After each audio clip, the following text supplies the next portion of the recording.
បន្តិចឃើញតែឆ្ងាញ់មែននៅមានតទៅទៀត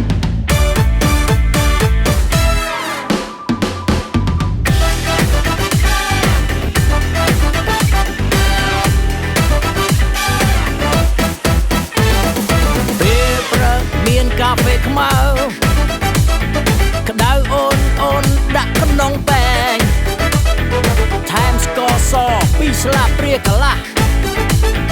ឃើញតែឆ្ងាញ់មែននៅមានតទៅទៀត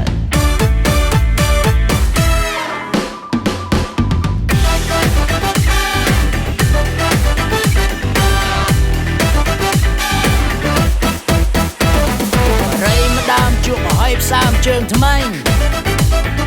បាញ់ចេញផ្សែងតាមច្រមុះអង្គុយស្រណោះដល់ស្រុកកំណើតឃើញតែឆ្ងាញ់មែននៅមានតទៅទៀត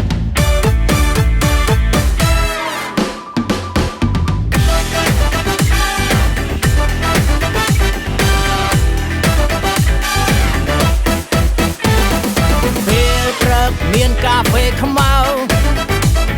ក្តៅអូនដាក់ក្នុងពែង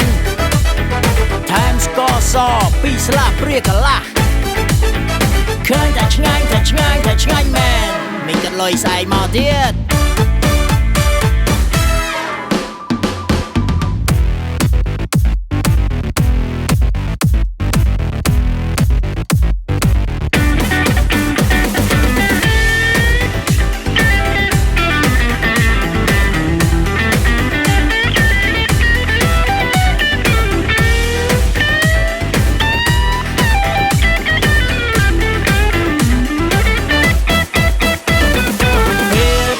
មានកាហ្វេខ្មៅក្តៅអូនដាក់ក្នុងពែង